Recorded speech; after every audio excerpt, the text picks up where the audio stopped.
Antilles ont été connues par beaucoup de gens grâce à la compagnie créole. On chantait devant 10 000, 20 000 personnes presque tous les soirs. Il n'y a pas un mariage ou une fête en France où un DJ ne passe pas une chanson de la compagnie créole. J'étais heureux, heureux et heureux. Je parle pas de fierté, mais heureux. Des chansons qui restent populaires 10 ans, 20 ans, 30 ans, 40 ans, c'est un privilège extraordinaire.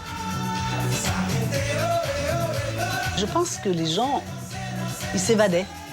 C'était le paradis pendant 2 heures. Nous sommes devenus les ambassadeurs de la fiesta en France. Ça n'a jamais été une préoccupation de savoir si le public antillais va aimer ou pas. Mais effectivement, ils n'étaient pas populaires aux Antilles. Ils disaient qu'on les avait trahis. Il y en a qui me se moquaient de moi, qui m'appelaient la compagnie française. C'est pas antillais. Ça n'a pas été fait pour représenter la musique antillaise. Ça a été fait pour exister en France. Nous, on appelle ça doudouiste. Cette image de guignol ou de bouffon. Il y a un contexte, début des années 80, avec la tentation de la violence dans les mouvements indépendantistes. Il y a des mouvements radicaux, il y a des bombes qui explosent dans la Caraïbe. Vous vivez une situation difficile et vous voyez ce groupe qui, au contraire, fait comme si les Antilles sont un paradis. Forcément, un groupe comme la compagnie créole tombe mal. Ça attriste. Oui, ça fait un pincement au cœur. On aimerait tous que les Antilles soient fiers de nous, mais ça se passe comme ça doit se passer. On n'y peut rien. Il y a presque une forme de racisme contre la compagnie créole. Les Antillais disaient qu'on fait la musique pour les Blancs. Comme si on avait rejeté la communauté antillaise et puis qu'on avait pris les Blancs. Pas du tout. Nous sommes toujours antillais, et nous le resterons. C'est pas un mal manqué, c'est une incompréhension.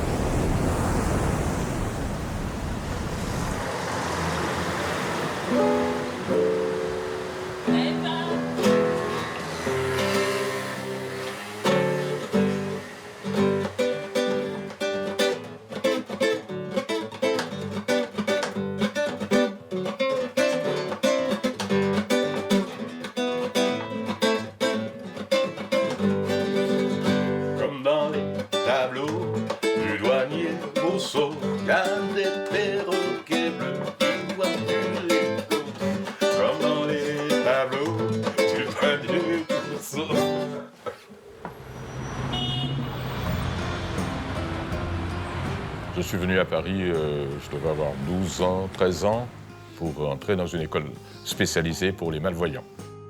Comme je chantais, je faisais du théâtre, je faisais tout ça, j'ai fait le choix du cabaret. Et je me suis dit, le cabaret, ça sera des lieux de rencontre.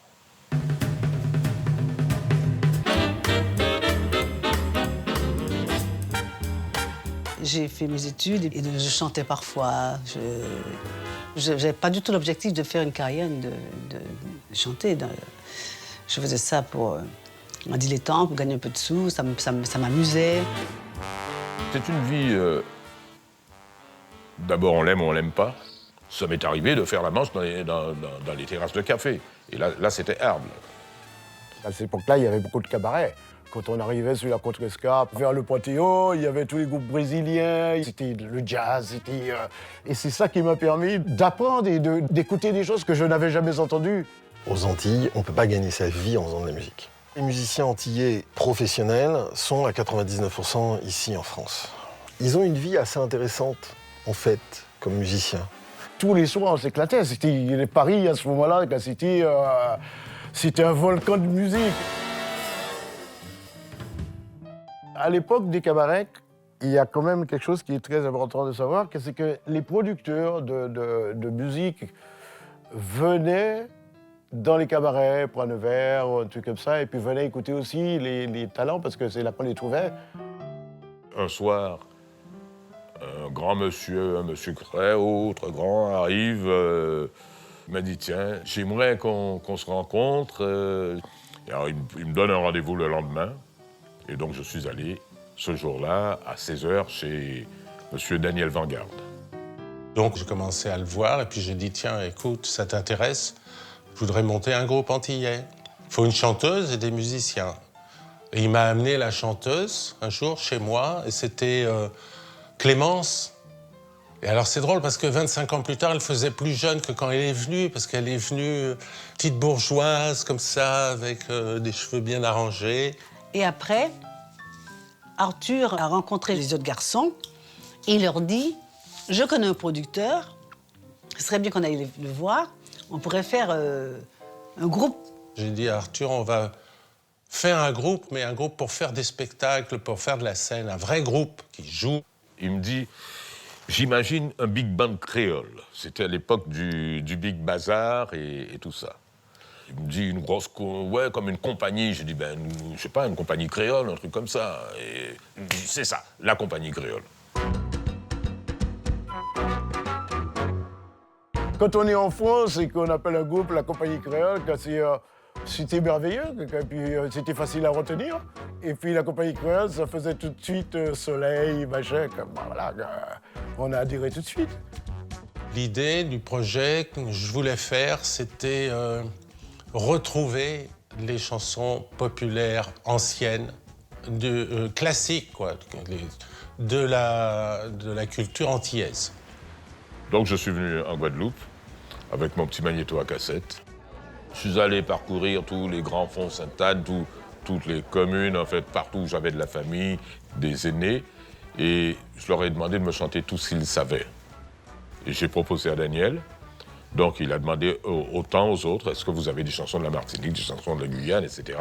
Et on a fait un mélange de tout cela et on a fait un medley qui s'appelait Blogodo.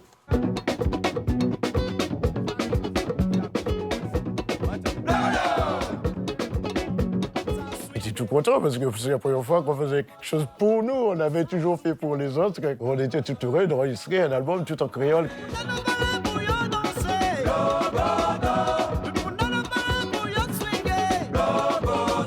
C'était presque pour nous l'apothéose. Et puis voilà, la compagnie créole a débuté avec ça.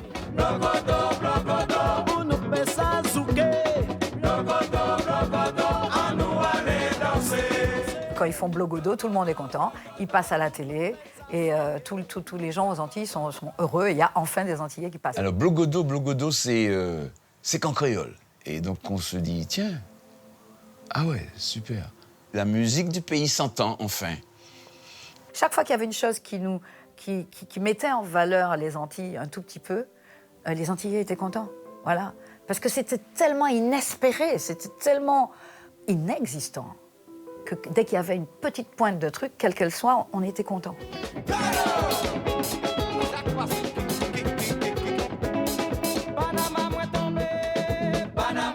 C'est un pot pourri qui est bien fait, c'est une belle collection d'air connus. Panama, moins tombé, c'est là que j'ai entendu ça. J'avais 6 ans, j'ai pas eu l'occasion d'entendre la version originale. J'ai entendu la reprise de la compagnie créole. C'est une manière de faire exister des pays minuscules, les Lilliputiens, en fait. Ça montre que des Antillais peuvent avoir un succès en dehors de leurs îles. Et ça c'est important.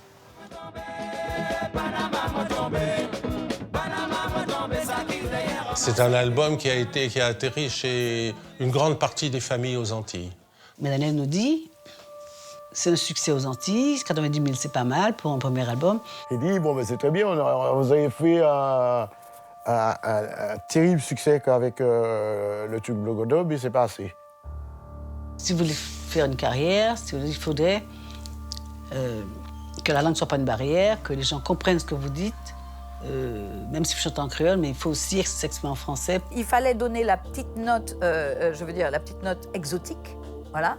Mais il fallait utiliser la langue de Victor Hugo parce que c'était elle qui était le sésame pour pouvoir exister ici. C'était soit en français, soit en anglais qu'on pouvait exister en France, pas en créole. En général, dans le métier, on dit « vous avez fait un coup ». Et puis on passe à autre chose. Et là, Daniel a dit « non, pas du tout, on va construire quelque chose ». C'est ce qu'on a essayé de faire. Et après, il s'est passé une chose assez drôle, c'est qu'on a fait une chanson avec Jean Kluger, et il est belge. Et un jour, on se rencontre pour travailler ensemble. Il me dit, j'ai l'idée d'un titre, c'est bon pour le moral. J'ai dit, attends, c'est vraiment belge, ça, c'est bon pour le moral. Ça se dit pas en France, c'est bon pour le moral. Et j'ai pris ma guitare, j'ai rigolé, j'ai fait, c'est bon, bon, c'est bon, bon. Donc il a fait un enregistrement. Et pour avoir le rythme, il a pris Arthur Apatou. Ça a été présenté à Sacha Distel, qui n'était pas intéressé. Et je dis à Daniel, mais tu sais, un truc que tu m'avais fait enregistrer là, il y a quelques années, là, et bonbon. Mais je dis, mais c'est la compagnie créole, ça. Alors, nous fait écouter C'est bon pour le moral. On se regarde, on se dit, je dis, moi, je ne vais pas chanter ça. Il dit à José, qu'est-ce que t'en penses? José lui dit, c'est nul. Ah ouais, très très nul, quoi. Très très nul, quoi. Je disais, mais comment je vais faire pour chanter un truc comme ça? Ils n'ont pas accroché, surtout José, je pense, à l'époque. Ils n'ont pas vraiment accroché.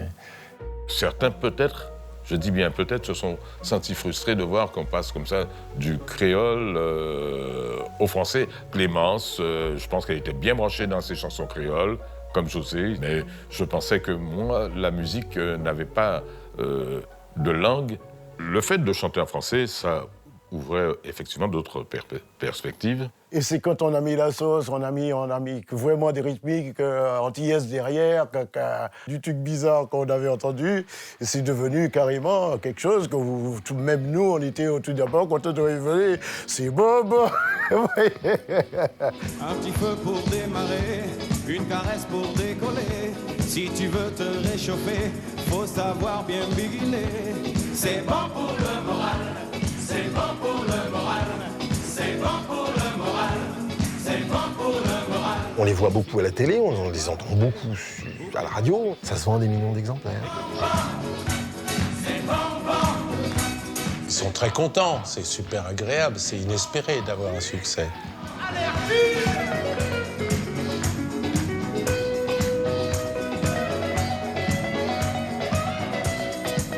Avant, nous étions des artistes entièrement à part. Et oui, c'est bien leur petit folklore, là. Mais à ce moment-là, nous sommes devenus des artistes à part entière. C'est-à-dire qu'on pouvait être sur le même siège qu'un mec connu et tout cela. Ah ben après, les tubes se sont enchaînés, quoi. Bonjour, bonjour, je viens vous inviter. Laissez tout tomber, on va embarquer. Ça fait rire les oiseaux, ça fait chanter les abeilles. Ça chasse les nuages et fait briller le soleil. Ils ont fait 36 fois l'émission de télévision Sacrée Soirée. La compagnie créole qui sera à l'Olympia très très bientôt. Il y a eu 5 ou 6 Olympias, chaque fois de 4 semaines. Le spectacle était formidable dans la salle, c'était la fête.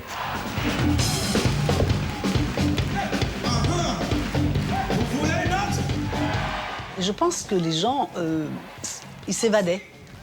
Pendant 2 heures, ils oubliaient leurs problèmes, ils étaient complètement au soleil, à chanter. C'était le paradis pendant 2 heures.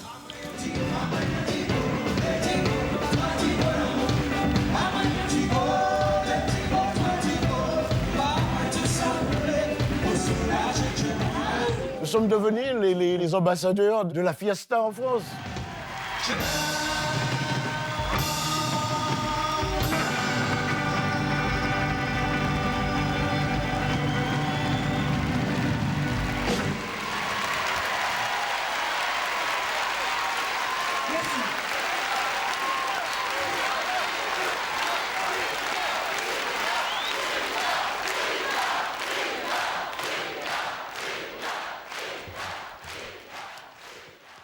Ça, c'est le premier album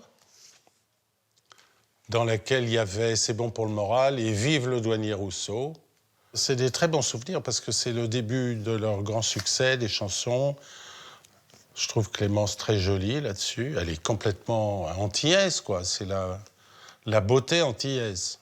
Arthur, au début, on a voulu mettre un vrai perroquet, mais c'était pas possible. Il s'envolait. Je pense que le perroquet, c'était en souvenir des films de pirates où j'ai dû voir ça dans un film, ou plus d'un, où le capitaine, qui est un peu comme ça, machin, il a un perroquet sur l'épaule. Mais c'est un vrai, c'est pas... Il s'envole et il revient, donc je pensais à ça. Et lui, il a une tête un peu de capitaine de bateau. Et puis, c'est vrai que le perroquet, c'est exotique, ça fait penser... ça peut faire penser aux pays exotiques, quoi, aux Antilles. À l'époque, je me suis pas dit du tout, il y a un public pour ça. J'ai jamais raisonné en tant que public. Ça n'a jamais été une préoccupation de savoir si le public antillais va adhérer ou va aimer ou pas, jamais. Mais je me suis rendu compte qu'il y avait un peu un préjugé des Antillais, mais sans plus que ça. Et en France, ils étaient très populaires, donc ça allait bien. Effectivement, ils n'étaient pas populaires aux Antilles. Après l'album Blogodo, qui a eu un très beau succès sur pratiquement toute la Caraïbe, il y a eu le changement du fait qu'on a commencé à chanter en français. Ça a été très mal pris par la communauté antillaise. Dans les années 70-80, on était en pleine effervescence culturelle et recherche identitaire.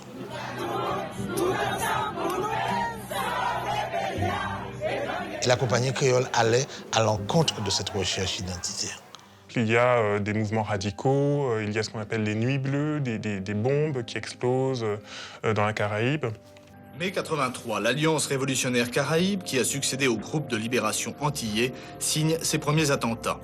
Elle en revendiquera une soixantaine dans les 12 mois suivants avant d'être dissoute le 3 mai 84 en Conseil des ministres. Et ces mouvements justifient ces revendications autonomistes, indépendantistes ou autres par l'idée qu'il existe une spécificité culturelle guadeloupéenne, martiniquaise, guyanaise. Et cette idée se diffuse dans la population. Ils veulent en finir avec un système où on apprend l'histoire de France, on n'apprend pas l'histoire des Antilles, et où finalement nous sommes analphabètes dans notre propre culture. Et à partir de ce moment-là, les gens commencent à fouiller leur histoire et commencent réellement à réclamer ce qui leur appartient, c'est-à-dire leur culture, leur reconnaître que bon, ce que nous avons n'est pas plus mauvais que ce que les autres ont. Les gens recherchent ça, leur couleur, leur drapeau. La langue des anciens, qu'est-ce qu'il y avait, comment on était, etc. Parce que l'assimilation, on est dedans, là. Donc quand on voit la compagnie créole, on se dit, c'est pas eux qui vont nous aider. Ils correspondent parfaitement à l'image de l'Antillais joyeux luron qu'il y a à Paris, à Bordeaux, à Marseille, etc. Je ne suis pas sûr que ça correspondait non plus à la quête de reconnaissance et de respectabilité de la plupart des Antillais à la même époque. Vous allez être pris au sérieux et là, c'est plutôt un décalage avec les gens, la représentation qu'on voudrait qu'il y ait de nous autres. Voilà. Quand on est ici, on peut bien jouer cette musique qui nous fait rire, qui nous amuse. Mais quand on va à l'étranger, on aime moins cette image d'amuseur ou de guignol ou de bouffon où on vend quelque chose de fleuri. Nous, on appelle ça doudouiste. Hein, c'est la musique doudouiste de Banmouin ou Thibault, du Guadeloupéen qui attend que le bateau arrive, que les fonctionnaires descendent pour les filles. Voilà. C'est le côté justement balboudin accra, la jolie fille avec le foulard 3 pointes là qu'on ne voit jamais dans la rue, avec le large sourire qui vous présente un petit punch avec des accras. C'est un peu cette image qu'on supporte de moins en moins. Les Antilles sont quand même le lieu où s'est déroulée l'une des tragédies les plus grandes de l'époque moderne, donc l'esclavage. C'est des pays où il y a de graves problèmes sociaux, où il y a l'exploitation de l'homme par l'homme, où il y a une oligarchie toute puissante. Enfin, il y a de graves problèmes. Et voilà des types qui chantent, oui, tout est beau, tout est gentil. Donc, vous êtes là aux Antilles, vous vivez une situation difficile, et vous voyez ce groupe qui, au contraire, fait comme si les Antilles sont un paradis. Donc, ça ne peut pas ne pas ressembler à une trahison. On ne faisait pas comme si tout allait bien aux Antilles. On chantait tout simplement. Et la chanson, je pense que la musique, elle n'est pas là pour faire penser que tout va bien. Elle permet de s'évader. Elle permet de sentir au moins un moment qu'on est bien. d'oublier les mauvaises choses. C'est positif. Ça triste, parce que à ce moment-là, on se dit, nos compatriotes ont des œillères. Mon but, c'était d'exister en tant qu'artiste. Je ne voulais pas exister en tant qu'artiste intimiste antillais qui fait tous les petits bals antillais. Non. Je préférerais me voir à l'Olympia avec un public de tout venant. Le métier, il est fait parce qu'on l'aime, mais il est fait aussi pour qu'on en vive. Quand j'allais en Martinique, il y en a qui se moquaient de moi, qui m'appelaient Compagnie française. On n'a pas compris cette réaction. Certains endroits, on vous considère même plus comme un noir. Dans la communauté noire, quand vous êtes une sorte de blanc.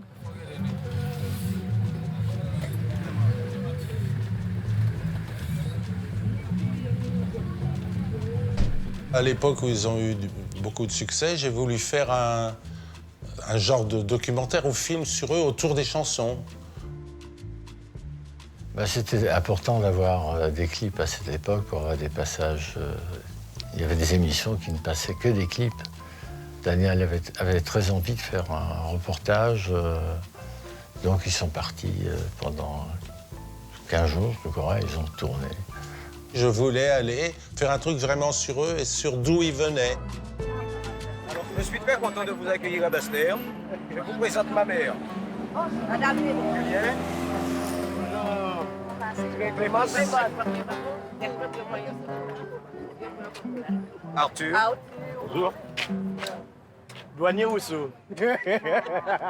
Et José. Bonjour. Comment va Madame Deverme? Ça va bien, et vous-même? Ça va bien. Je vois que vous êtes en pleine forme. Toujours. Je suis très content de te revoir depuis la dernière fois. Ah oui, la dernière fois, on ne sait jamais. Ouais. Rien qu'à la télé, je peux voir. Tourner les clips chez nous, c'est la plus belle chose qu'on ait pu avoir. D'ailleurs, on a foutu un bordel, parce qu'on a tourné sur le marché de Basse-Terre. Ouais.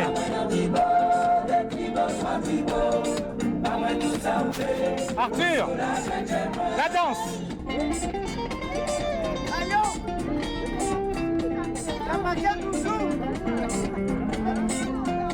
C'était des moments sympathiques qui m'apportaient un peu de chaleur.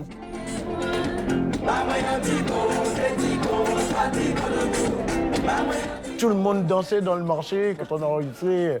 Ça, c'est des souvenirs qui resteront toujours gravés dans mon cœur parce que nous avons été très heureux de le faire et nous sommes très heureux aussi de revenir avec ce succès qui nous appartient maintenant.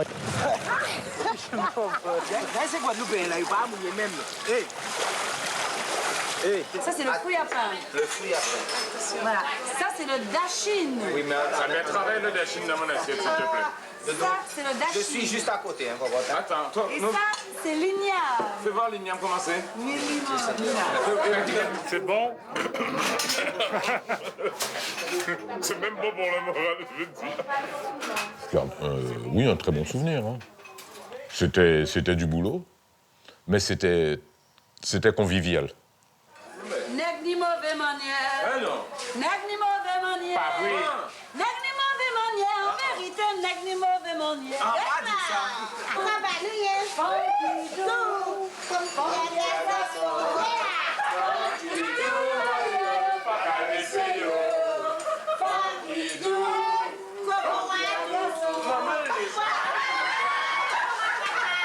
nous Allez. Dans les endroits populaires, ils sont bien accueillis. Mais des fois, en dehors du tournage, c'est arrivé d'entendre des réflexions ou d'avoir une attitude pas très amicale. Mais il n'y a pas eu de bagarre, hein. C'était cool, c'était juste une sensation. Je ne sais pas s'ils s'en sont rendus compte, ils étaient occupés à faire ce qu'ils faisaient. C'est moi qui m'en suis rendu compte, je crois. C'est-à-dire que c'est dans les journaux qu'on entend ça, à la radio, ou même pas la radio, des gens qu'on entend dire que machin, oui, il faut ceci, mais on les a jamais vus en face. J'ai jamais vu rencontrer un Antillais en face qui dit on n'aime pas la compagnie Crayon. En face de moi, non, je ne l'ai pas encore rencontré. Ah. Il fait longtemps pour mettre vous là, mon gars. Comment la dit une balle? Hey, Doudou, on va se voir après, chérie. Donc on a été en Martinique, Guadeloupe, Guyane. José, il allait à l'école en pirogue, et donc on a été en Guyane, on a été loin, dans un affluent de l'Orénoque, avec l'équipe de tournage qui était sur un canon, qui tenait comme ça, et on s'est enfoncé dans des petits affluents. Sans salité du mot, oui, je de la me prends conscience, allez quitter gain raison. On a tourné aussi les Touloulous en Guyane. Mais ça fait plaisir aussi à José. Comment il est considéré chez lui, comment il est aimé. Même si les Antillais, les Martiniquais, les Guadeloupéens nous crachent dessus, ne nous aiment pas, mais je préfère penser aux Guyanais qui aiment José. Voilà. Et ça, pour moi, ça compense. Ça fait découvrir, c'est des choses que j'ai découvertes moi aussi. J'adorais les Antilles, j'ai fait avec beaucoup de respect. Rien dans ce qu'on a fait ne pouvait porter préjudice. Il y avait dans les textes, il n'y avait pas de clichés, il n'y avait pas de lieu commun. Mais je comprends très bien que des gens puissent réagir en disant c'est français. Ouais, c'est comme ça. Eh bien, Bal Masqué a une chanson qui est inspirée de la Guyane, qui est inspirée du carnaval de la Guyane. Je peux reconnaître la Guyane à travers sa chanson. Est-ce que vous êtes d'accord pour nous passer pendant danser nous?